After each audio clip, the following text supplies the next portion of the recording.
Hi எல்லாரும் எப்படி இருக்கீங்க? இன்னைக்கு இந்த வீடியோவில் கூலி படத்துல இருந்து பவர் ஹவுஸ் சாங் வந்து பவர்ஃபுல்லாக ரிலீஸ் ஆயிருக்கு அப்படின்னு சொன்னாங்க. பவர்ஃபுல்லாக இருந்துச்சா இல்லையா அப்படிங்கிறத நீங்கள் கமெண்ட் செக்ஷனில் பதிவு பண்ணுங்க. எனக்கு வந்து ஒரு 100 வாட் கரண்ட் வந்து அப்படியே அடித்த மாதிரி ஒரு ஃபீலு உங்களுக்கு நல்லா தெரிஞ்சிருக்கு. ஏன்னா அனிருத்துனா ரீசெண்டான ரஜினி படங்கள் எந்த படங்களுமே ஓடி இருக்காது.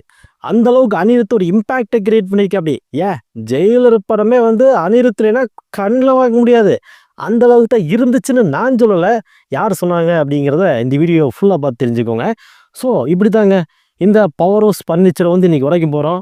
அது மட்டும் இல்லாமல் ரஜினி ப்ளஸ் நம்ம அனிருத் இவங்க 2 பேர்த்தோட காம்போ எப்படி இருந்துச்சு அப்படிங்கிறதையும் கொஞ்சம் டீட்டெயிலாக இந்த வீடியோவில் பேச போகிறோம்.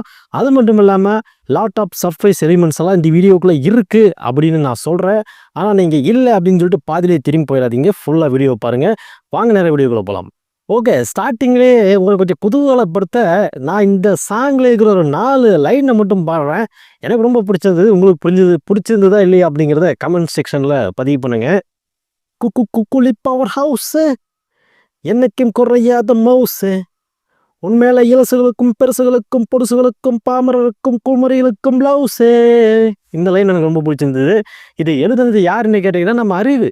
என்னதான் அறிவு எழுதியிருந்தாலும் நல்லா தான் பாடியிருக்க. அப்படி ஆனால் குறுக்க மறுக்க இந்த அனிருத் எதுக்கு வந்துட்டு போகிறா அப்படின்னு தான் தெரில. அதுலேயும் பார்த்தீங்கன்னா இந்த லிரிக்கல் வீடியோவில் ஒரு காருக்குள்ளே உட்காந்துட்டு அனிருத் அப்படியே பில்டப் பண்ணிருக்கு, அப்படி பாடிட்டு இருக்கிற. அப்படி எதுக்கு அப்படின்னு எனக்கு தெரியல.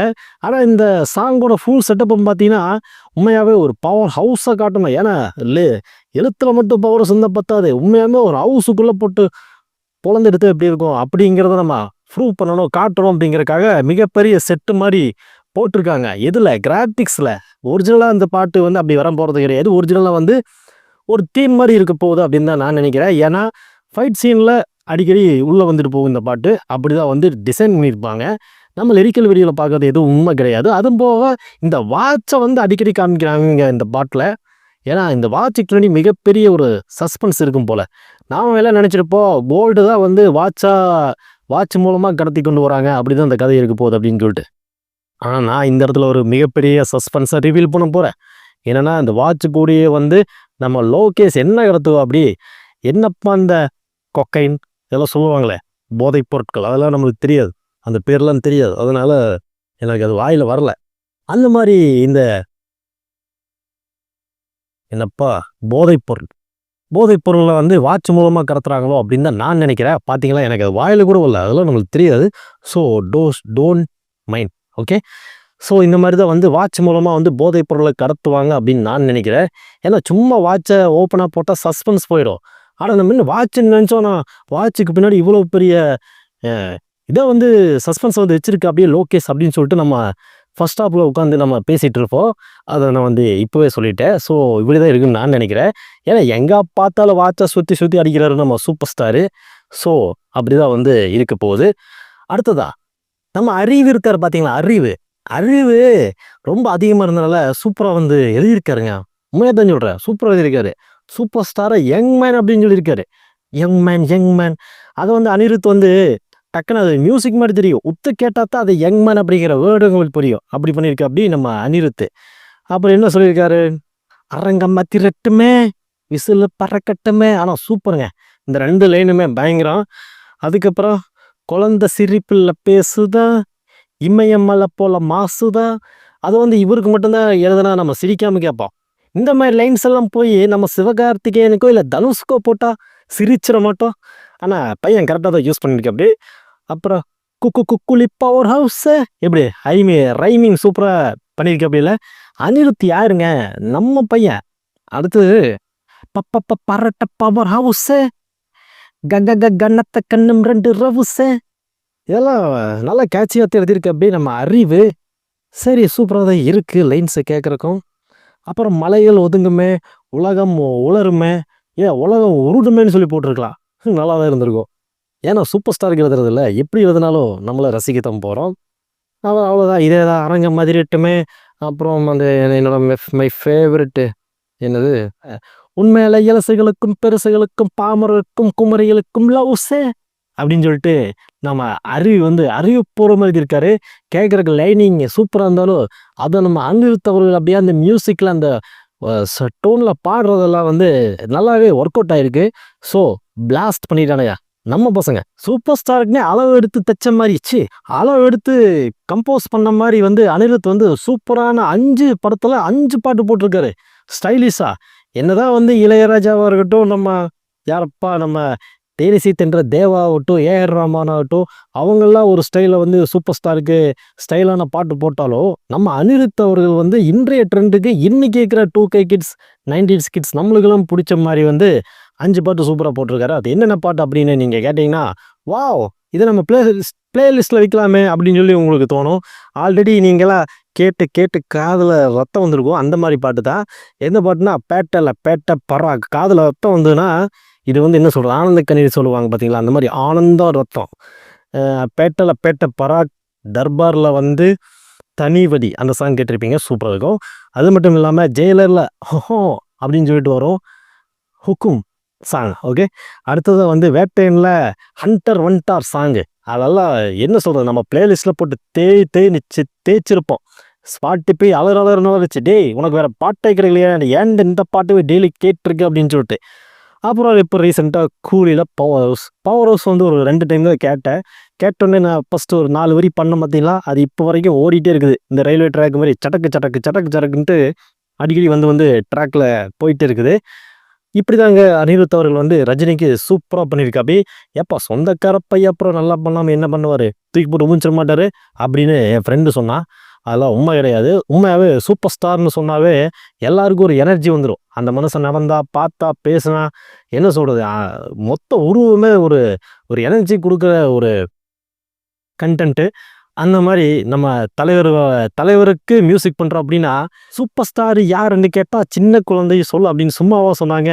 ஏன்னா நம்ம சூப்பர் ஸ்டார் ரஜினிகாந்த் அவர்களுக்கு நம்ம மியூசிக் பண்ணுறோம் அப்படின்னு சொல்லி ஒரு வைப் உள்ளே வந்துச்சுனாவே, அது ரகுமானோ, இளையராஜாவோ, தேவாவோ, ஸ்ரீகாந்த் தேவாவோ, இல்லை அனிருத்தோ, அறிவோ, நம்ம சாம் சிஎஸ்ஓ, யாராக இருந்தாலும் சரி, ஏப்பா நம்ம அபயங்கர் அந்த பையன் இப்போ எல்லாம் புதுசாக வந்த படங்களெல்லாம் நான் தான் ஒத்த கால் நிற்கிறா அப்படியா, எப்படித்தான் போய் படம் கொடுக்குறாங்கன்னு தெரியல. இதுக்கு முன்னாடி சாம் சிஎஸ்ஏ வந்து ஒரு சூப்பரான மியூசிக் டைரக்டர் தான்ப்பா, அவருக்கு கூட இந்த பெரிய படம் வாய்ப்போ இல்லை கிடைக்கலன்னு சொல்லி கதறினார். இந்த சாயபயங்கருக்கே கொடுக்குறீங்களே, நாங்கள் மனுஷங்களா இல்லையா அப்படின்னு சொல்லிட்டு. அந்த மாதிரி யார் வந்து மியூசிக் பண்ணாலும் சூப்பர் ஸ்டார் அப்படிங்கிற ஒரு பவர் உள்ளே வந்துச்சுனாவே பாட்டெல்லாம் வந்து பட்டை கிளப்பிடுறானுங்க. ஆனால் மற்ற படங்களில் கண்டினியூட்டியாக கொடுக்கறது கிடையாது. ஆனால் சூப்பர் ஸ்டார் அவர்களோட படம்னா அப்படியே 100 நாள் ஓடுற அளவுக்குலாம் மியூசிக் போட்டு வச்சிடறானுங்க. அதுக்கு முழு காரணம் தலைவரோட ஸ்வாகு, ஸ்டைலு, கரிஸ்மா, என்ன வேணாலும் சொல்லிக்கலாம். அது ஒரு பவர் ஹவுஸ் தான். அப்புறம் அந்த ஜெயிலர் படம் ஓடிச்சுன்னு சொல்ல பார்த்தீங்களா, ஜெயிலர் படத்தில் அந்தளவுக்கு கதை ஒன்றும் பிரம்மாண்டம் கிடையாது. சூப்பர் ஸ்டாரோட நடிப்பும் வந்து அந்தளவுக்கு பிரமாதம் அப்படின்னு சொல்ல முடியாது. அவர் யதார்த்தமாக தான் நடிச்சிருந்தார், யதார்த்தமாக தானே இருக்கக்கூடிய ஆள். ஆனால் அந்த படத்தில் அவர் ஸ்லோ மோஷன்லேயும் நடந்து வந்துட்டுருப்பார். இந்த ஸ்லோ மோஷனுக்கு வேறு எந்த மியூசிக் டைரக்டர் வந்து மியூசிக் போட்டிருந்தாலும் அந்தளவுக்கு வந்து என்ன சொல்கிறது, அப்படியே ஸ்லோவாக போயிட்டு நமக்கு தூக்கம் வந்திருக்கும். அந்த ஸ்லோ மோஷன் சீனில் அப்படியே அந்த ஆடியோ மியூட் பண்ணிவிட்டு இப்போ போய் கூகுளில் போய் யூடியூப்பில் போய் அடித்து பாருங்கள், மியூட் பண்ணிட்டு அந்த பாட்டெல்லாம் கேட்டு பாருங்கள். கண்டிப்பாக ஒரு நடக்கிற ஸ்லோ மோஷன்ஸ்க்கும் அந்த அவரை மட்டும் நான் குறை சொல்ல, ரஜினி ஸ்லோ மோஷன் நடக்கிறாரு அப்படின்னு சொல்லி நான் வந்து இது பண்ண கிடையாது. ஏன்னா அந்த சீனே வந்து அப்படி எடுத்திருப்பாங்க. யார், நம்ம நெல்சன் திலீப் குமார். இந்த படத்தில் பார்த்தீங்கன்னா ஏகப்பட்ட சீன்ஸ் வந்து ஸ்லோமோவில் தான் இருக்கும். ஏன் நம்ம சிவராஜ்குமார், மோகன்லால், சூப்பர் ஸ்டாரு, இவங்க வர்ற சீனு, அதுவும் இந்த ஆக்ஷன் பாக்கில் அப்படியே வேட்டியை மடிச்சுக்கிட்டு வரும்போதும் சரி, அப்படியே சிவராஜ்குமார் அப்படியே நடந்து வந்து அப்படியே நைஸாக அந்த ரூம்குள்ளே என்ட்ரி கொடுப்பார் பார்த்தீங்களா, அது எல்லாமே அல்டி ஸ்லோவாக தான் இருக்கும். அந்த அல்டி ஸ்லோவுக்கு வேறு எந்த மியூசிக் டைரக்டர் கம்போஸ் பண்ணியிருந்தாலும் நல்லா இருக்குமான்னு சத்தியமாக தெரில. அனிருத் ஏதோ ஒரு சின்ன குண்டு பணியை முழுங்கிட்டான் போல, அங்கேருந்து பாம் பாம் பாம் பாம் பாம் பாம் பாம் பாம் அப்படியே வாயிலேயே வாய்ஸை கொடுத்து அதை சிஸ்டமில் இன்டிகிரேட் பண்ணி சூப்பரான ஒரு பிஜிஎம் போட்டோம் பார்த்தீங்களா, அங்கே தான் நிற்கிற அனிருத். ஏன்னா எந்த இடத்துல எப்படி வந்து ஆடியன்ஸை டெம்ப்ட் பண்ணணும் அப்படிங்கிறது அனிருத்துக்கு நல்லா தெரிஞ்சிருக்குது. அந்தளவுக்கு அந்த ஸ்லோ சீனுக்குலாம் வந்து கச்சிதமான ஒரு பேக்ரவுண்ட் ஸ்கோரை கொடுத்து ஜெயிலர் படத்தை தூக்கிட்டு அப்படி. ஆனால் உண்மையாகவே மியூட் பண்ணிட்டு பார்த்தீங்கன்னா கண்டிப்பாக தூக்கம் வந்துடும்.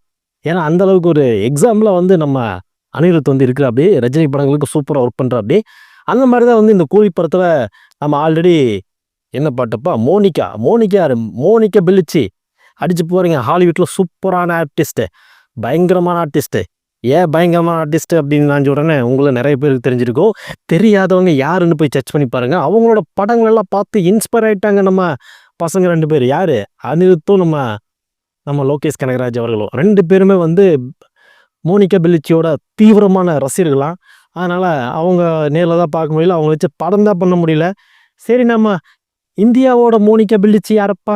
அப்படின்னு சொல்லி ஆராய்ச்சி பண்ணதால அப்பதான் கண்டுபிடிச்சிருக்காங்க நம்ம பூஜா ஆக்டேவ. பூஜா ஆக்டேவ இறக்குங்கடா, கூப்பிட்டு வந்து ஆட வைங்கடா. மோனிகா பெல்லுச்சி ஒரு படத்துல ஒரு சின்ன ஒரு ட்ரெஸ்ஸை போட்டு ஆடினாங்க. அதே ட்ரெஸ் தூக்கிட்டு வந்து போடுங்க அப்படின்னு சொல்லிட்டு இந்த மோனிகா சாங் வந்து ரிலீஸ் பண்ணாங்க. மோனிகா சாங்கும் அவ்வளோதான் எனக்கு பிடிக்கலங்க. உண்மையா சொல்ல போனா விசுவல் சூப்பராக இருந்துச்சு, ஆனால் பிடிக்கல. அப்புறம் இப்போ 2, 3 டைம் கேட்டேன், ஆனால் பிடிச்சிருச்சு. அங்கே தான் நிற்கிறான் நம்ம அனிருத். அந்த மாதிரி அந்த பாட்டும் நல்லா இருந்துச்சு. இப்போ வந்த பவர் ஆஃப் சாங்கும் நல்லா தான் இருக்குது. என்ன சொல்கிறது, சூப்பர் ஸ்டாருக்கு ஒரு சூப்பரான சாங்காக இருக்க போகுது. ஏன்னா வந்து எல்லா படங்கள்லையும் அவருக்கு வந்து ஒரு ஹைப்பு கொடுக்குற மாதிரி ஒரு தீம் மியூசிக்கான ஒரு பாடல் கண்டிப்பாக இருக்கும். அந்த ஒரு இடத்த ஃபுல்ஃபில் பண்ணியிருக்கு இந்த power house song. Power house சாங்னு சொல்லிட்டு நம்ம எங்கெங்கேயோ போயிட்டு கடைசியில் பவர் ஹவுஸ்க்கே வந்து லேண்ட் ஆகிட்டோம். உண்மையா பவர் ஹவுஸ்னால் ஒரு யூடியூபர் வந்து ஒரு நாளைக்கு 6 வீடியோ போடுவாருங்க. எல்லாமே பயங்கரமான வீடியோவாக இருக்கும். சூப்பராக வந்து ஸ்கிரிப்ட் எழுதி நல்லா பேசுவாருங்க. அப்பப்போ சினிமா வீடியோஸும் போடுவார். அவர் என்ன சொல்கிறாருன்னா, பவர் ஹவுஸ்னால் அந்த பவர் ஹவுஸ் சாங்கில் பின்னாடி ஒரு மேன்ஷன் காமிச்சாங்க பார்த்தீங்களா, ஒரு வீடு மாதிரி, ஒரு அப்பார்ட்மெண்ட் மாதிரி ஒரு வீடு மாதிரியே காமிப்பாங்க பார்த்தீங்களா. அதை வந்து அவர் என்ன சொல்லிட்டாருன்னா, இந்த பவர் ஹவுஸ்குள்ளே தான் என்ன நடக்குது அப்படின்னு சொல்லிட்டார்.